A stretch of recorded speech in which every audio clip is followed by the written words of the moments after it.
अरे नमस्कार दोस्तों, आप सबका तहे दिल से स्वागत है रे भाई।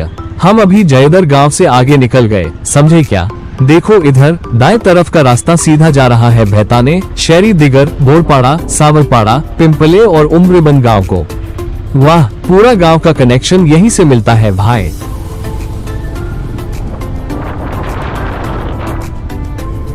और जरा आगे बढ़े तो सामने आ गया काटरे दिगर गांव। यहाँ का मंदिर बड़ा मशहूर है। बरसात का मौसम है ना, इसलिए पूरा गांव हरी भरी हरियाली से चमक रहा है। पेड़ पौधे की ताजगी, मिट्टी की खुशबू दिल को बड़ा सुकून देती है रे। बाएं तरफ देखो, टपाल ऑफिस भी है। चलो दोस्तों, अब बढ़ते हैं आगे। हमारी अगली मंजिल है मानूर गांव।